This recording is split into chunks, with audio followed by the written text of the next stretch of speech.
A partir de agora, a Timbira apresenta Direito no Ar. Direito no Ar. Fique por dentro dos direitos e deveres do cidadão. Direito no Ar. Na Rádio Timbira. No ar, Heraldo Moreira, comunicando.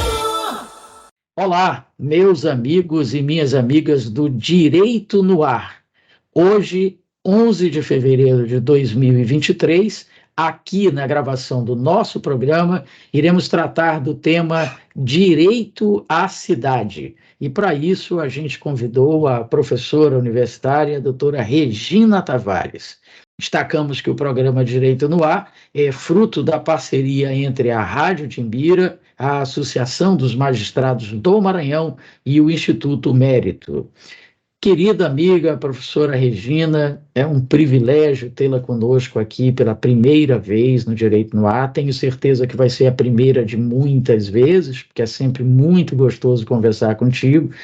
E como é a primeira vez, tradicionalmente, Regina, a gente faz o seguinte, a gente procura conhecer um pouco mais da pessoa do entrevistado, para que o nosso público possa, inclusive, se inspirar na tua trajetória de vida, que eu conheço, é uma belíssima trajetória de vida. Então, a primeira pergunta é essa: por que a docência superior? Inicialmente, eu quero dizer que o privilégio é meu, né, de estar aqui no programa e poder bater esse papo, dividir com a sua audiência, né, a minha experiência, as minhas reflexões sobre o direito à cidade e, de alguma forma, brindar, sobretudo, o dia de hoje, que é o Dia Internacional das Mulheres e Meninas Cientistas Pesquisadoras. Então, assim, é um dia especial, né, que é um dia que simboliza uma resistência nossa de entrar na pesquisa com todas as questões, com todas as dificuldades, né, de ser mulher, de ser mãe, de estar se desdobrando entre 1000 papéis e seguir fazendo ciência nesse país, que por si só já tem sido algo muito difícil. Então, eu que agradeço, sobretudo no dia de hoje, é um prazer brindar com vocês o dia de hoje aqui. A docência aconteceu na minha vida. Na verdade, eu penso que a gente tem essa impressão de que a vida da gente, a gente vai fazer um projeto, um plano de vida, e a vida vai acontecendo segundo um determinado script, e eu, como uma boa Foucaultiana, não vejo as coisas assim. Então, a docência aconteceu na minha vida e se tornou uma paixão.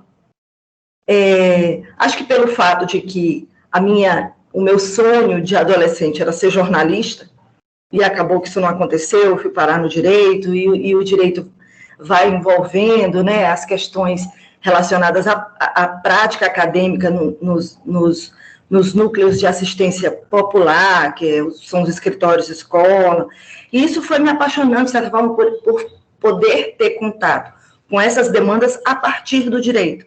Não necessariamente, e esse foi sempre o meu objetivo.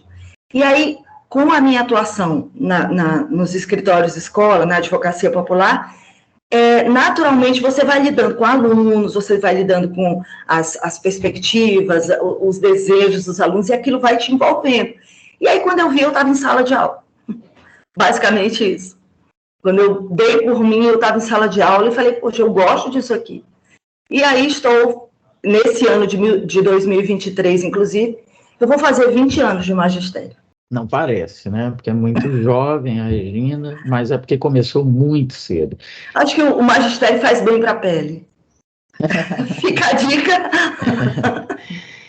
Olha, a gente tem tanta coisa em comum, né, Regina? Tivemos o privilégio de lecionar juntos aqui na Universidade Selma. Hoje você é concursada de uma universidade pública do estado de Minas Gerais.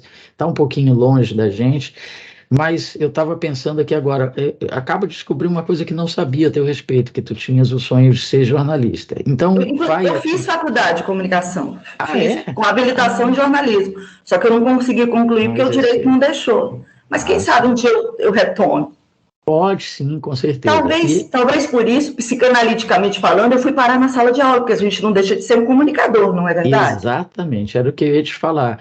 Eu descobri que a sala de aula e o ambiente da comunicação, eles são exatamente os mesmos. A diferença é que na comunicação, nesse exato momento que a gente está gravando essa entrevista, ela vai ao ar, a gente não sabe quantas e quais pessoas estão nos vendo e ouvindo. Na sala de aula, a gente tem essa noção.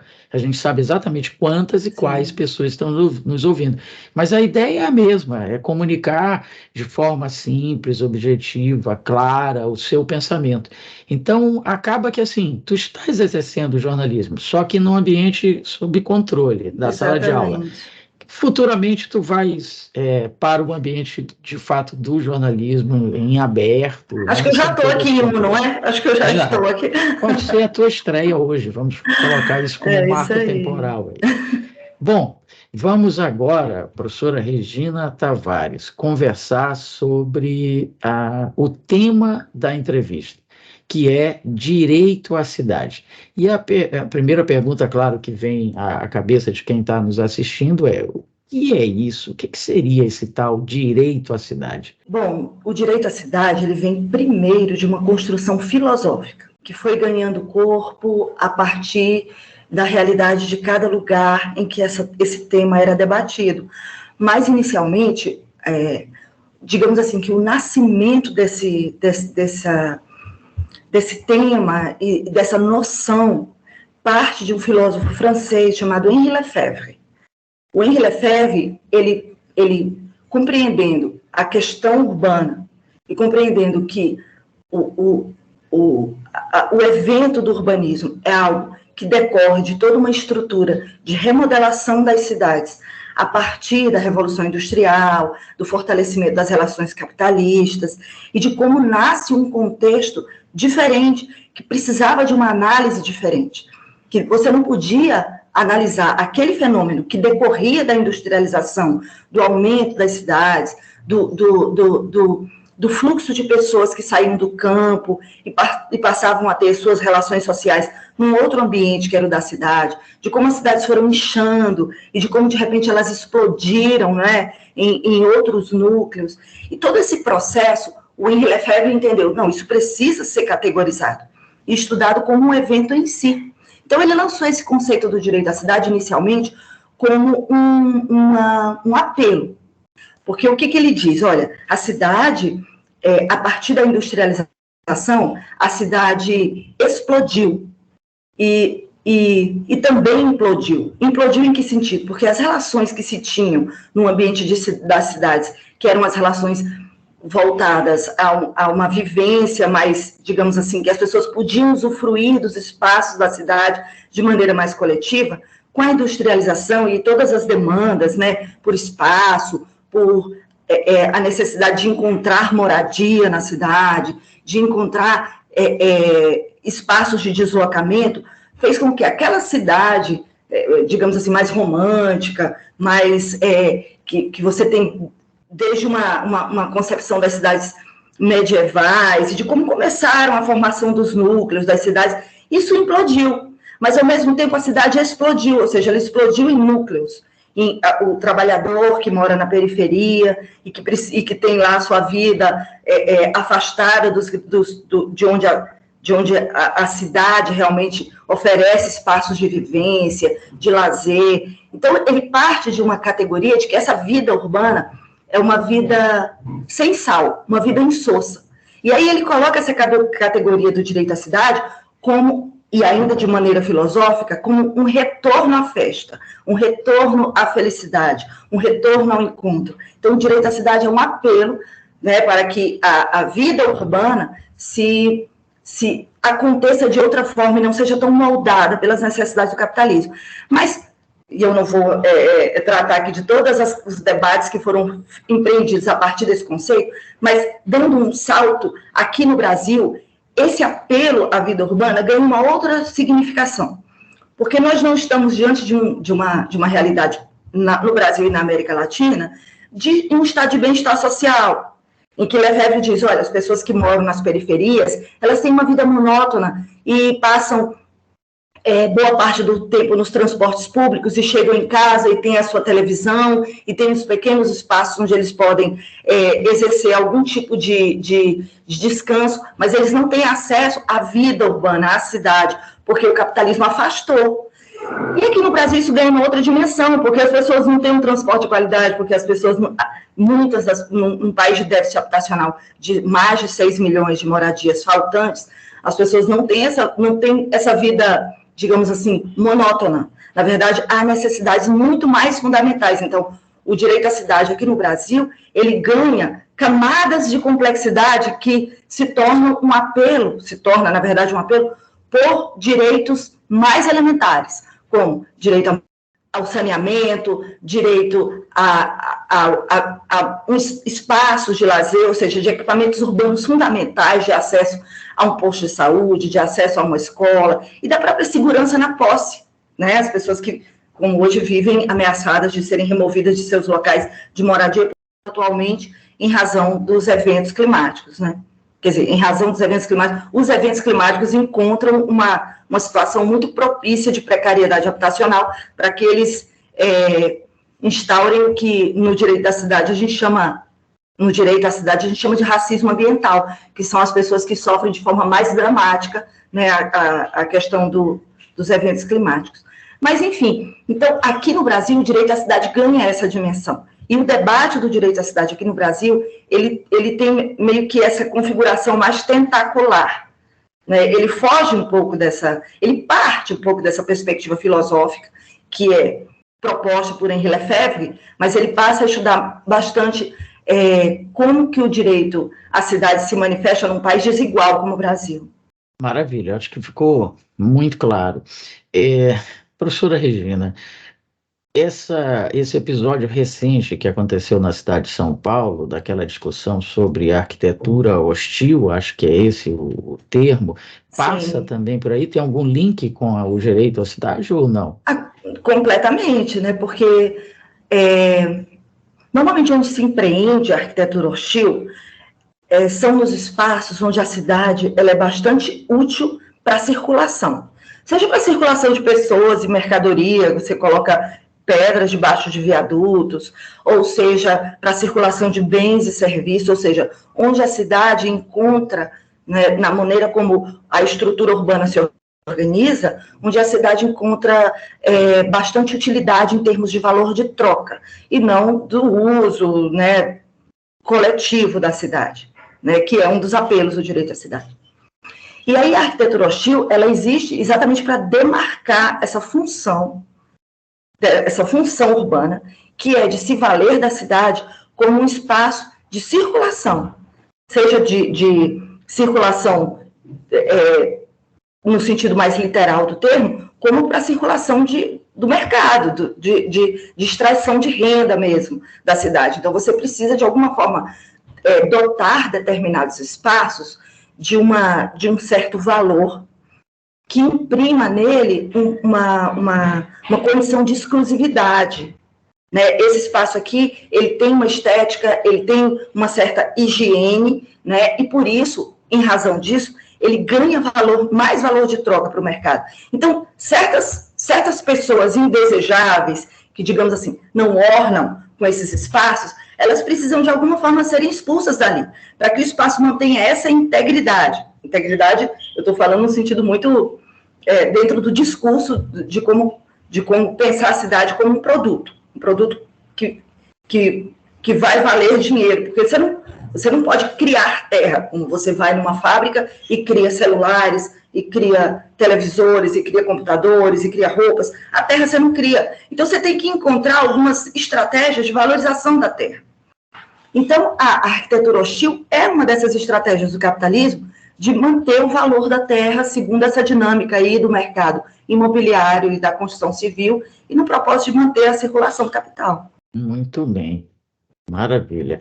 Bom, a senhora escreveu recentemente a obra Eu, e entre parênteses, não sou da sua rua, uma arqueologia dos discursos jurídicos sobre o direito à cidade. Traduza para a gente, por favor, professora Regina, o que exatamente significa o título desse livro. Na verdade, quando você lê Eu Não Sou da Sua Rua, eu acredito que a maioria dos ouvintes vão lembrar de uma música do Arnaldo Antunes, que eu não vou cantar aqui, porque a minha intenção era ser jornalista e não cantora. Mas, de fato, a inspiração foi na música, e foi musical mesmo, para dar assim, para inspirar uma certa curiosidade ao leitor. E Eu Não Sou da Sua Rua, ele foi meu trabalho de dissertação de mestrado, que eu concluí na Universidade Federal do Maranhão, sob a orientação da professora Mônica Cruz, que é professora do Departamento de Letras da Universidade Federal do Maranhão. Orientadora que virou amiga. E ela me inspirou com Foucault, né? Na verdade, ela me apresentou Michel Foucault. E uma vez Foucaultiano, a gente, acho que reencarna 100 vezes Foucaultiano. E ela me transformou numa Foucaultiana. Inclusive, ao final da apresentação da dissertação, ela falou, meu Deus, eu criei um monstro. Mas é assim mesmo. Então, a minha investigação nesse tema, ela está ambientada num caso que foi fruto da minha dissertação de mestrado, e que depois foi preciso fazer alguma adaptação, né, para ela se tornar o livro que hoje é lançado pela editora da Universidade Federal de Juiz de Fora este ano.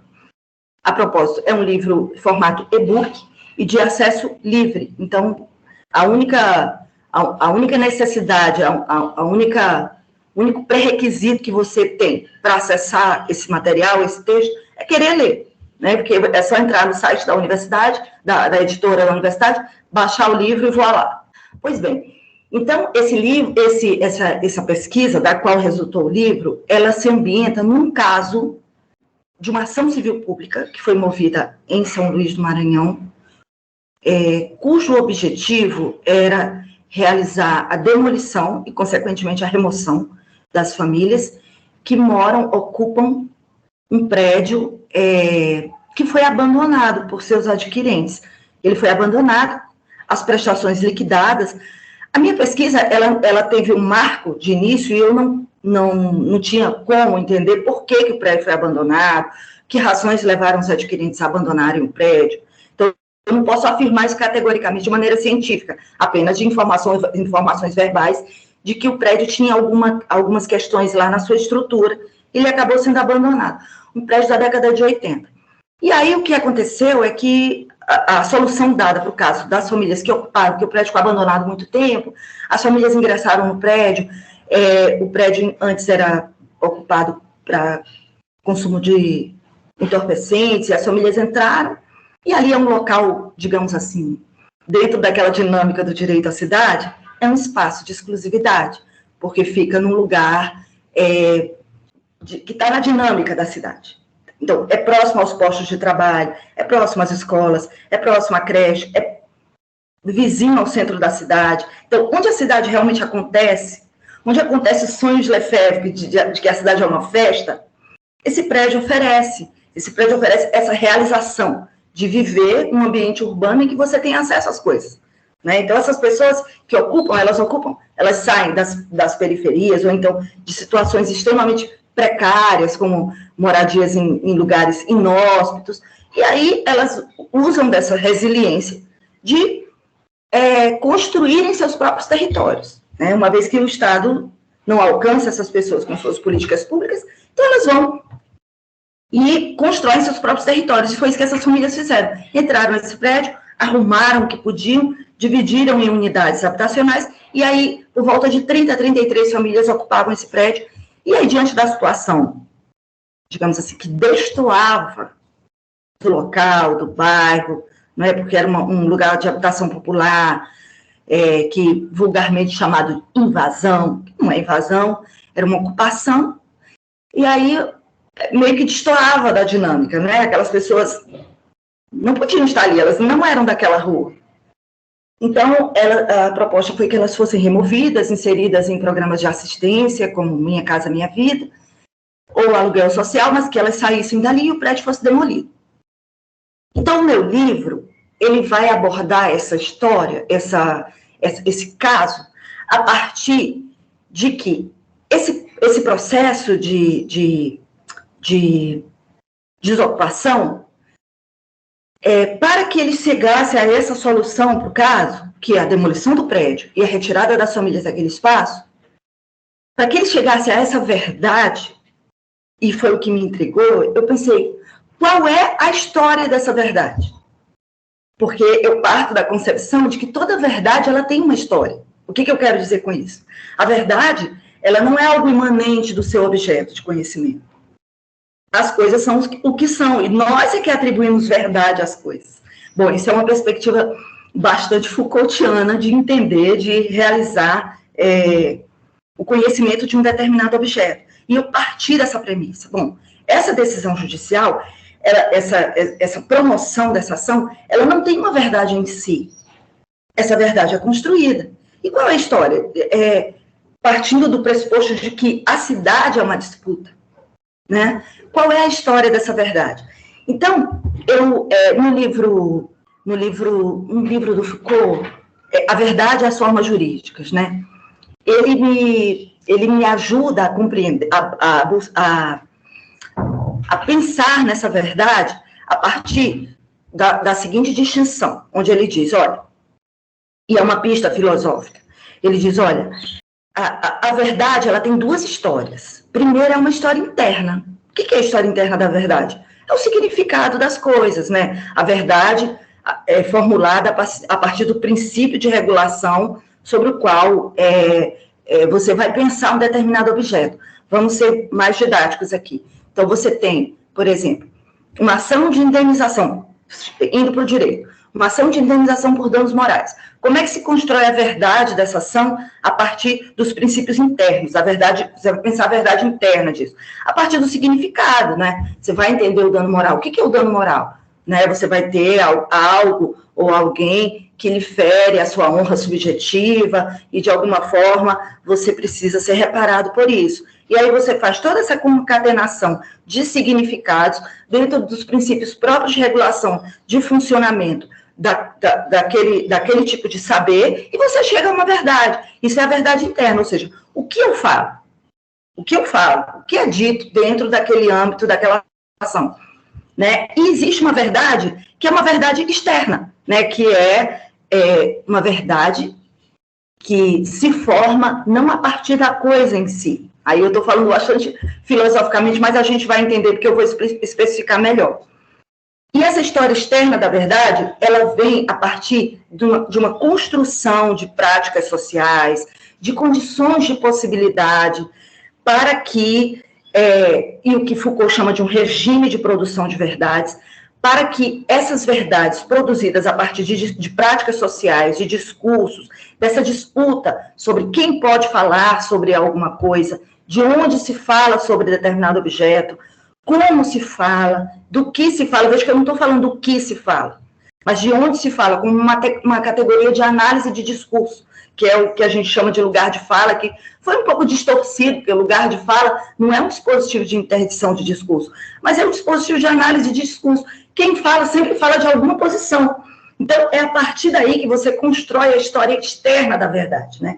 E como essa história externa da verdade vai, dentro dessa perspectiva de compreender a verdade de uma formulação, de uma proposta de remoção, como é que ela cria um efeito de verdade dentro daquela relação processual.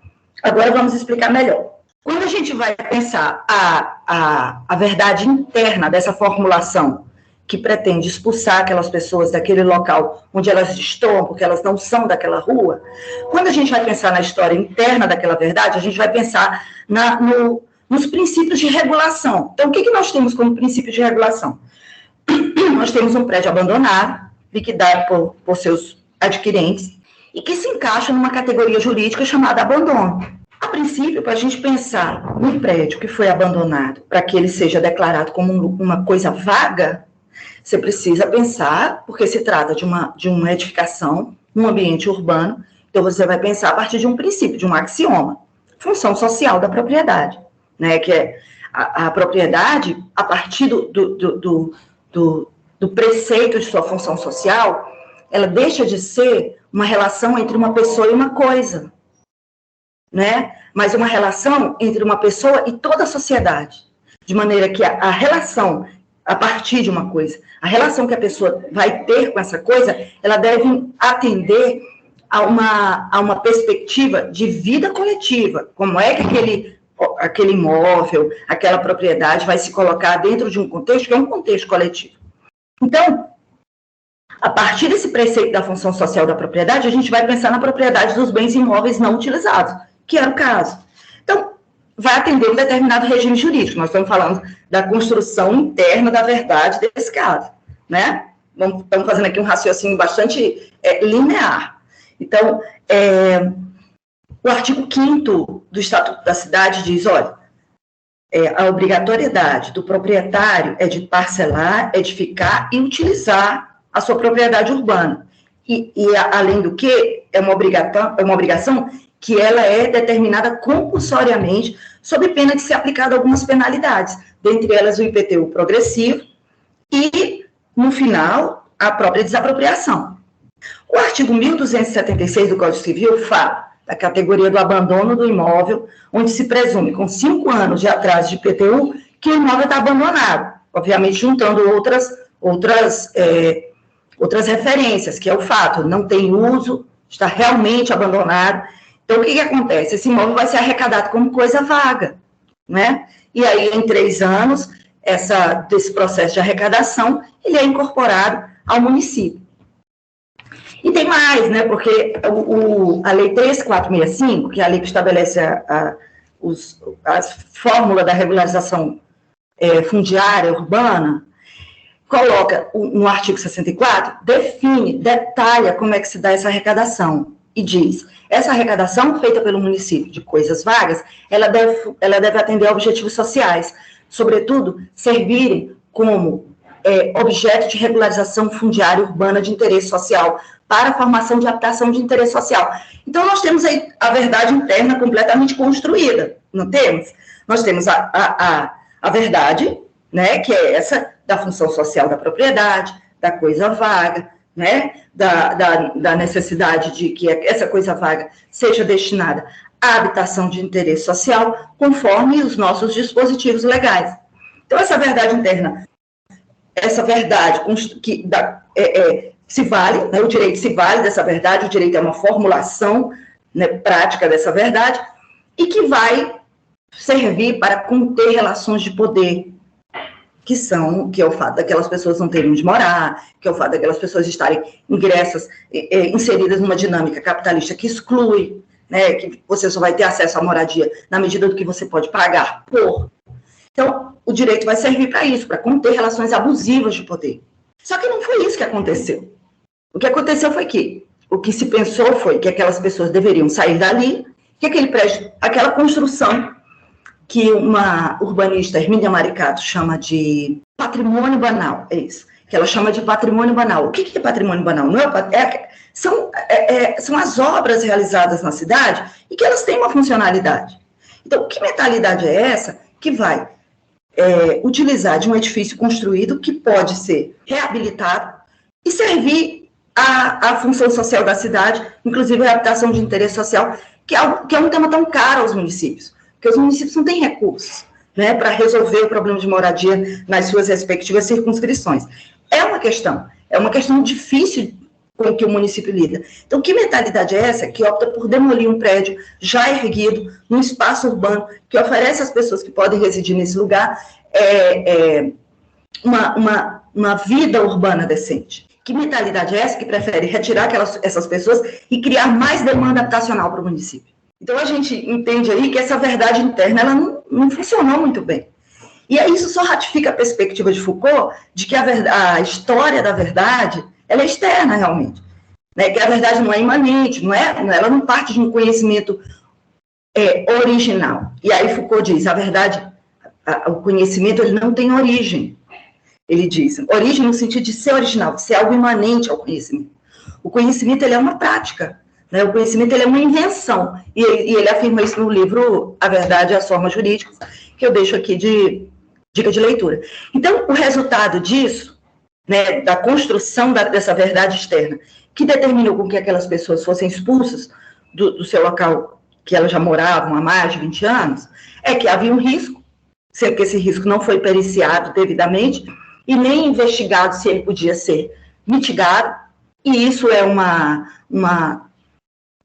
precaução adotada na lei que determinou a política de proteção e defesa civil, né? A remoção é só em última instância, se há um risco, o princípio é da permanência, no sentido de se mitigar o risco, exatamente para evitar criar demanda habitacional para o município, mas que havia um risco, que o prédio precisava ser demolido e que as pessoas seriam retiradas dali e incluídas em programas habitacionais, nessas filas intermináveis de programas habitacionais que se remodelam a cada gestão, que sofrem contingenciamentos nos últimos 4 anos até cruéis.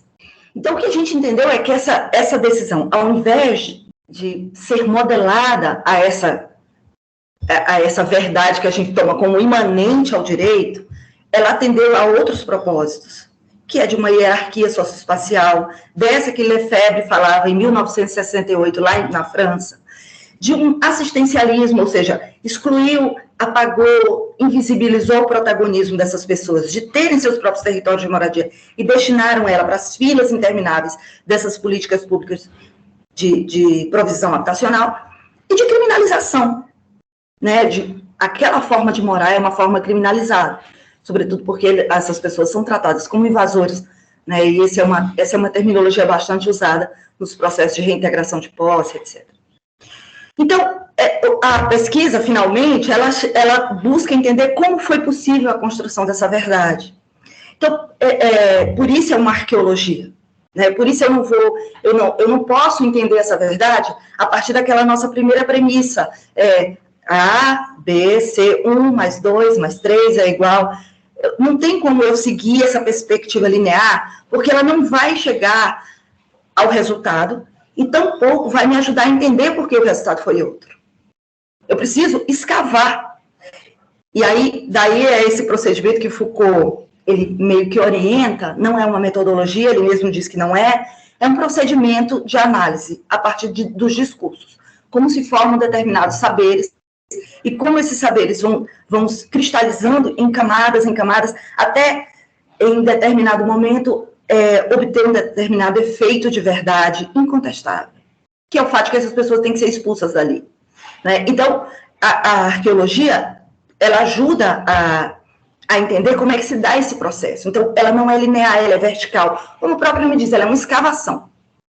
Então, o livro é uma escavação, né? Como que esse conceito de hierarquia socioespacial, de higiene, que é algo literalmente utilizado no processo, de estética, que é um outro termo utilizado no processo, em detrimento de função social, de habitação de interesse social, de direito à cidade. Então, como que esses temas ganharam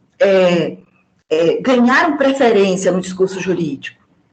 Então, só uma arqueologia poderia me ajudar. Então, veja, Geraldo, quando a gente vai fazer essa arqueologia, isso não tem fim, né? A gente não tem fim. Então, é preciso fazer um recorte. E aí entra uma opção do pesquisador. Eu podia fazer vários recortes, eu podia falar da arqueologia a partir de como se dão os processos de exclusão socioespacial, eu podia fazer uma arqueologia sobre como se dão os movimentos sociais de luta por moradia, a partir do qual eles insistem em ocupar lugares que são proibidos, né, que são hostis para eles na cidade.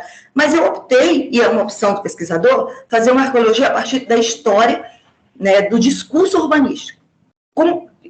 A partir desse vestígio, né, estética, higiene, segurança, e aí entra uma questão intuitiva do pesquisador, eu preciso entender de onde saíram essas palavras, porque isso não está na Constituição, isso não está no ordenamento jurídico. De onde saíram essas palavras? Por que essas palavras foram, por que esses enunciados foram utilizados na decisão judicial? Se isso não está na verdade interna do discurso jurídico, de onde isso vem, né? Então, eu desci em camadas, até encontrar, e esse é o procedimento da arqueologia, porque não tem fim, você vai encontrar até onde há uma quebra. E essa quebra, eu achei, e essa perspectiva é, sobretudo, histórica, não tem como fazer arqueologia e não fazer história, porque as camadas são infinitas, então eu encontrei aquela quebra que é, dentro desse recorte marco temporal, que é o evento do urbanismo. Como que nasce um discurso urbanista e por que ele nasce, quais são as condições de possibilidade a partir das quais determinadas pessoas começaram a pensar em algo, essa categoria chamada urbano. E aí a gente vai, e aí está no livro, eu não vou dar spoiler, Revolução Industrial, como que o fluxo de pessoas para a cidade, aumento da perspectiva de vida, né, que era de 35, de repente, a partir da Revolução Industrial, conhecimento sobre o corpo, as pessoas passaram a viver mais, obviamente, aumento populacional, meios de transporte mais sofisticados, né, e aí as cidades explodiram em população. Mas só que não tinha as cidades ainda com aquela estrutura medieval. Como é que ia guardar essa gente toda dentro de uma cidade pequena? Era preciso pensar aquele evento. Porque aí você tinha uma camada muito grande de pobreza morando em cortiços, misturada com a grande nobreza da cidade. Então era preciso pensar isso, vamos separar. Mas também vamos ganhar dinheiro com essa separação. Então vamos pensar em como a gente encontra uma rede de práticas e discursos que possibilitam com que a gente ressignifique essa nova cidade, essa cidade diferente, que é a cidade capitalista, a cidade que veio com o processo de industrialização, com a Revolução Industrial, e etc, e etc. A gente já entende, né, que essa história é uma história de dores e de lutas. E aí, na minha pesquisa histórica, eu encontro duas matrizes discursivas, né, que são bastante díspares, mas que têm a mesma origem. E é isso que Foucault chama, quando ele quer explicar o que é formação discursiva. Discursos aparentemente díspares, eles saem de um mesmo ambiente formativo, que é o fato do evento urbano, né, a criação dessa nova categoria, urbano, que é resultado, né, de uma vida remodelada pelo capitalismo. E aí eu chego em duas, já me caminhando para o final, eu chego em dois discursos que são desse mesmo ambiente formativo. O primeiro é uma matriz discursiva que ela é descritiva. Ela diz, olha, o espaço está assim, aqui tem miasmas, né, doenças na cidade, isso precisa ser curado, é preciso tirar essas pessoas daqui, porque aqui não tem nem onde enterrar os corpos que morrem de cólera, né? Como é que a gente vai resolver isso aqui? Então, vamos remodelar, porque a cidade está em desordem. Então, é uma perspectiva de reforma. E a outra matriz discursiva, ela diz, não, a gente tem outra coisa aqui. Não tem mais como pensar essa cidade a partir do evento industrialização. Aquela perspectiva da cidade que a gente vivia, a cidade medieval, não existe mais, a gente está num estado de ruptura. Então, para a gente resolver isso aqui, só se a gente questionar a forma de produção disso aqui, que é a forma capitalista. Então, é a revolucionária, que a gente espera até hoje. Como a cidade é um espaço de lutas, essas práticas sociais, obviamente, elas passam por um filtro. E esse filtro, ele é, sobretudo, atravessado por relações de poder. De maneira que o discurso que ficou foi esse discurso descritivo, o discurso da episteme e da desordem. A cidade está desorganizada e a gente precisa reformar. A gente precisa organizar de uma outra forma para que as contradições do capitalismo não apareçam tanto, né? Não seja uma coisa tão gritante, que as pessoas, inclusive, não se revoltem. Né? Por isso, as reformas do prefeito Haussmann, que foram imitadas aqui por Pereira Passos, no Rio de Janeiro, né? E foram feitas aí em São Luís, e o livro tem um pouquinho, a gente chega, como é que o Paulo Ramos, né, derrubou construiu grandes vias para que a cidade permitisse essa circulação e as contradições do capitalismo aparecessem tanto. Então, essa episteme da desordem, ela foi a linha de compreensão da questão urbana, e esse foi o evento de ruptura que eu encontrei. E dessa episteme da desordem, resultaram outras duas linhas, outras duas posturas abrangentes. Aquela humanista que diz, olha, vamos organizar essa desordem, mas vamos pensá-la a partir da realidade concreta, das necessidades da pessoa. Vamos pensar a cidade a partir das necessidades da pessoa que vive na cidade, sob essa perspectiva. E uma outra linha, que é a linha progressista, que essa dominou a cena. Por quê? Porque a cidade tem que funcionar nos moldes de uma máquina. Brasília é o grande exemplo disso, porque a cidade ela tem que ser compartimentada, ela tem que funcionar como um reloginho. Tem que ter o lugar de morar, o lugar de circular, o lugar de recrear, o lugar de trabalhar, para que para que a cidade não, que a gente consiga domar o máximo possível esse comportamento indomável. Tanto é que a Brasília só é isso lá naquele núcleo, ela explodiu, né, em cidades satélites, que são aquelas cidades onde não vigora essa organização do núcleo central. Justamente porque é uma outra autora que eu trabalho, que é a Jane Jacobs, que ela fala, não tem como domar o comportamento das cidades, é correr atrás do vento. E aí, finalmente eu chego nesse discurso, e aí eu encontro, Heraldo, nos autores desse urbanismo progressista, que trata a cidade como uma máquina, a origem, eu encontro estética, eu encontro higiene, eu encontro um termo que é utilizado no processo, né? Só o arquiteto sabe das coisas. Ele tem que ser, inclusive, cruel.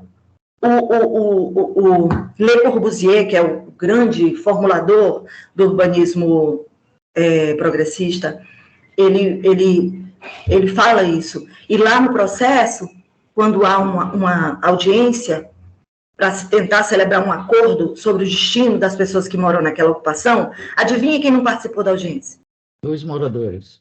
Né? Então, tudo isso foram vestígios que eu encontrei e que me fizeram concluir que higiene, salubridade, invasão, estética, segurança são discursos que estão, que permeiam a história externa da verdade e que, mais uma vez, a gente desmistifica o direito, né? No sentido de que não é a verdade, o direito não é uma fórmula que aparelhada numa verdade essencial, que funciona para conter relações de poder, de opressão, de desigualdade. Mas, pelo contrário, são essas relações de poder, são esses discursos, a formação histórica desses discursos, que vai se valer desse dispositivo que é o direito, para estabelecer verdades. Então, a minha conclusão é uma conclusão que, de certa forma, desmistifica um pouco, até desilude um pouco, mas eu acho que não é por aí, né? Porque a partir do momento que a gente entende essa engenharia, isso nos dá mais ferramentas para uma luta. Então, a engenharia do discurso jurídico precisa ser compreendida a partir da história dele. E quando a gente compreende a história, a gente consegue criticar. E ao criticar, a gente consegue se abastecer de ferramentas para a luta pelo direito à cidade. Maravilha. Trabalho muito interessante, muito instigante também. A gente estava falando, esse prédio, professora Regina, é o que é conhecido aqui em São Luís como Não. Balança Mas Não Cai, não? Né? Eu já respondi não, porque essa é uma pergunta corriqueira. Recorrente, não é, né? Não é o Balança Mas Não Cai, prédio. que inclusive poderia ter tido o mesmo tratamento, Sim, mas é um outro prédio. Ele fica no São Francisco. O Balança Mas Não Cai também, né? Também, mas ele fica dentro do bairro, assim, numa rua residencial. Tá. Na área mais residencial, menos comercial ali. Numa área Entendi. bastante, digamos assim, exclusiva, né? De moradias de médio e alto poder aquisitivo. Bom, imagino eu que para fazer essa arqueologia e dos discursos jurídicos foi necessário, claro, por ser uma pesquisa qualitativa, ouvir os moradores, quem não foi ouvido no processo, inclusive, né? Como é que foi esse trabalho de entrevistar os moradores? Imagino eu também que teve algumas coisas muito curiosas, outras nem tanto. Dá para fazer um resuminho dessas entrevistas? Sim, foi riquíssimo. Inclusive, eu fiz amizade, né? Foi riquíssimo. Eu cheguei aí lá 3, 4 vezes. A primeira vez que eu fui, todos muito desconfiados, porque achavam que eu era um agente do poder público. E foi difícil conquistar a confiança. E isso faz parte do processo, né? E aí, nós fizemos uma espécie de café para a gente bater papo, nada com nenhuma formalidade, para que eles me conhecessem, para que eu conhecesse eles me mostraram um prédio. Depois eu fui fazendo outras visitas, para entrevistando individualmente algumas pessoas que eu selecionei com perfis, infelizmente não tem como entrevistar todo mundo, né? E no final das contas eu levei a dissertação, né, com uma fita, né, da capa vermelha, né? Levei para eles. Mas, assim, as entrevistas, elas foram dispensadas no livro. Por que eu optei por isso? Primeiro, porque é a experiência de vida daquelas pessoas. Segundo, porque dada a oscilação e o fato de que eles estão ameaçados de saírem dali, de repente é um registro que eu não sei até que ponto interessa e até que ponto não pode ser um gatilho emocional para eles e tornar isso, divulgar isso eternamente num livro. Eu achei que podia não ser confortável para eles. Então, eu deixei as entrevistas de fora no livro. As entrevistas, elas estão na dissertação, mas no livro eu me detive tão somente nos discursos das instituições do sistema de justiça, ou seja, eu trabalhei o discurso do Ministério Público, o discurso do Poder Judiciário, o discurso da Defensoria Pública e o discurso da Advocacia Pública, que é a Procuradoria do Município. É basicamente isso. Eu não entrei na parte das entrevistas, elas ficaram lá na dissertação mesmo. Bom, mas foi riquíssimo. Assim, imagino. É uma experiência que você cresce muito, né? Cresce. E eles foram para a apresentação da minha dissertação, Heraldo. Eles foram. Legal. E no dia da defesa, né, da minha dissertação, os slides que eu projetei foram as falas deles. Então, tinham várias pessoas lá na plateia, e quando aparecia uma fala, eles se cutucavam assim, fui eu que falei. Então, assim, Foucault trabalha isso quando ele faz numa obra, que é um opúsculo, que foi, na verdade, é um livro, transformou em livro, é um livro complexo demais. Mas qual livro do Foucault que não é complexo? A Ordem do Discurso. E que foi na verdade, a Ordem do Discurso foi uma palestra que ele deu quando ele assumiu a cadeira do mestre dele no Collège de France, que é o Hippolyte, Jean Hippolyte. E aí ele faz uma palestra que dá um livro, né? Foucault.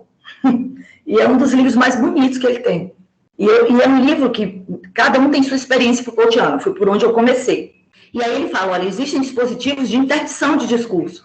Então, assim, essas determinadas falas, elas não são recebidas dentro da engrenagem de produção de um saber oficial. São saberes rejeitados. E aí o que eu fiz, de certa forma, trazendo a fala deles para o meu trabalho, foi ir na contramão disso, né? Buscar construir as minhas conclusões a partir, sobretudo, né, a partir da fala deles, né? E mostrar a disparidade do discurso jurídico e do alinhamento, na verdade, da fórmula encontrada para resolver aquele problema de moradia que aquelas pessoas tinham, com as verdadeiras necessidades que eles tinham, tipo, eu moro perto do meu trabalho, como é que eu vou pagar a passagem agora, morar, sei lá onde que eu vou morar, fulana fica com meus filhos, eu pago ela, é minha fonte de renda, eu sou aposentada e olho os filhos da vizinha, para ela poder ir trabalhar. Então, é um sistema de ajuda mútua, que aquilo para eles também é um patrimônio, e isso se chama construção do território. Então, de repente, é uma decisão insensível a essa realidade. Né? Por quê? Porque para os interesses, para as práticas que constroem as verdades que vão assediar o discurso jurídico, construção do território não tem valor de troca. É valor de uso, e valor de uso não interessa para o capitalismo. Entendo, sim. Ficou muito claro. Bom, no momento que você estava entrevistando lá os moradores, mais uma vez estava consciente ou inconscientemente exercendo também o jornalismo, né?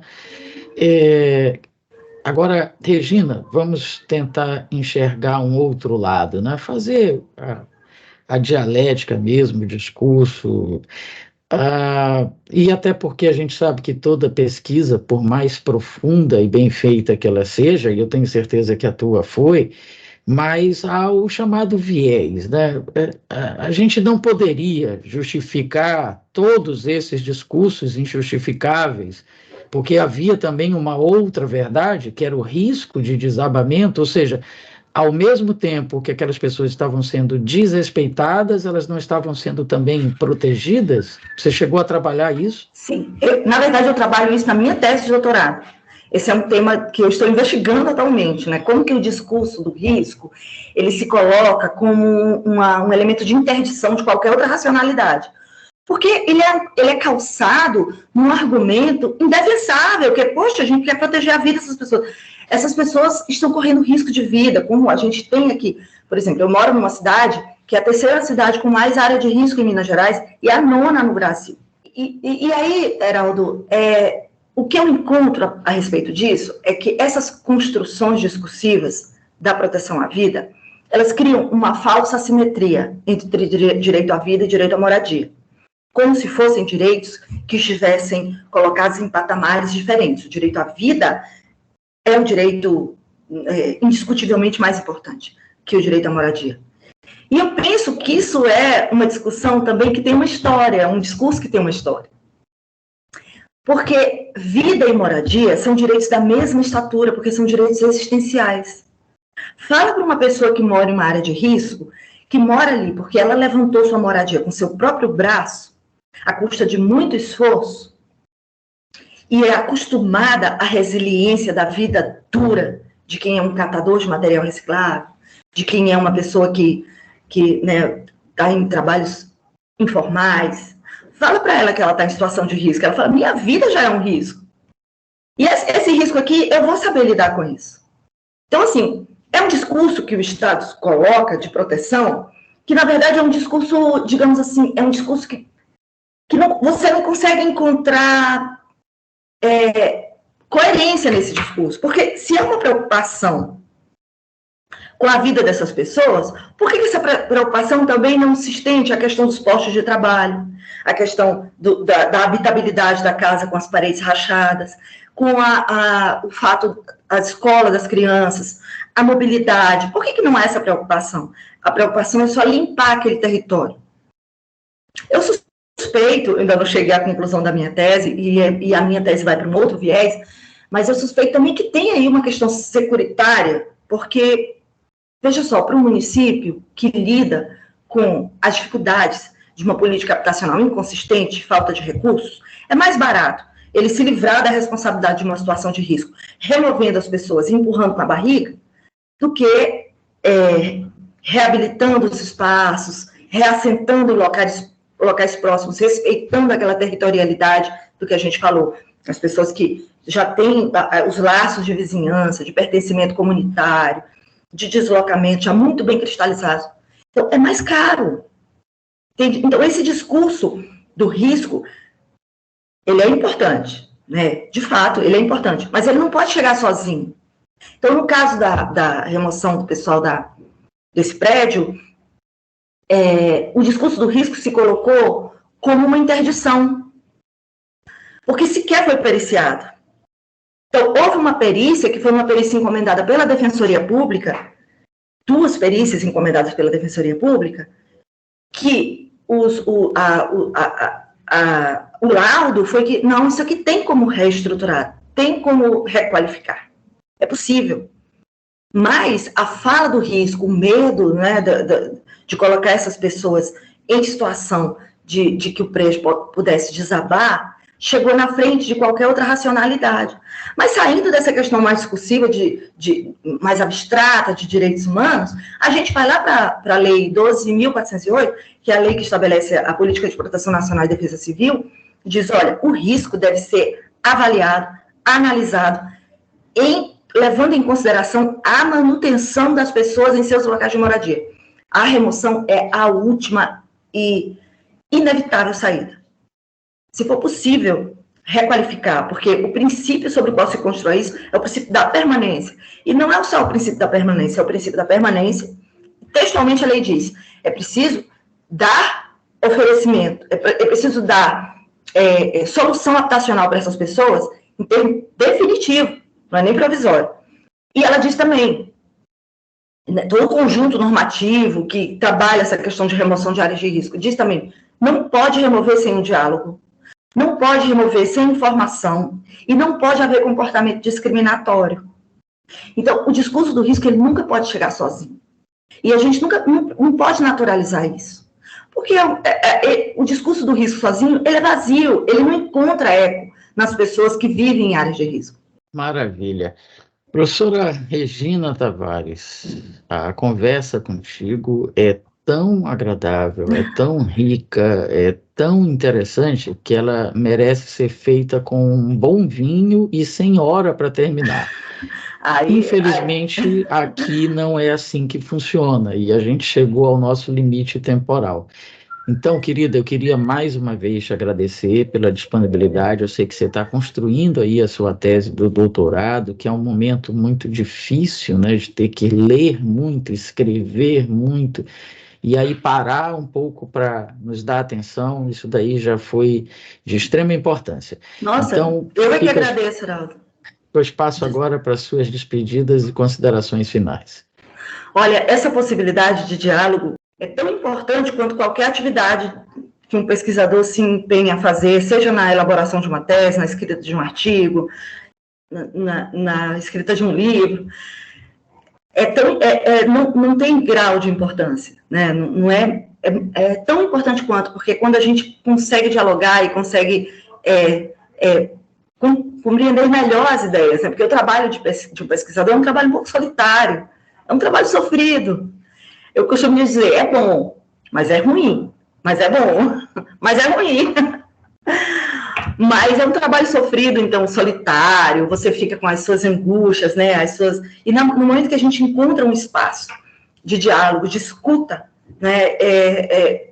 É só agradecimento. Então, essa fala de agradecer, ela é toda minha, né? De você ter me oferecido esse espaço aqui para a gente debater esse tema, que é um tema tão importante e tão urgente, que é o tema da questão urbana, do direito à moradia e do direito à cidade. Beleza, então. Bom, conversamos com a professora universitária, a doutora Regina Tavares. Nós vamos voltar na semana que vem, aqui com o seu Direito no Ar. A conversa hoje com a Regina foi sobre o tema Direito à Cidade. Espero você semana que vem aqui pela Rádio Timbira. Um grande abraço e até lá. Abraço para todos. Você acabou de acompanhar mais uma atração da Timbira AM. Direito no ar. A primeira do Maranhão. Timbira.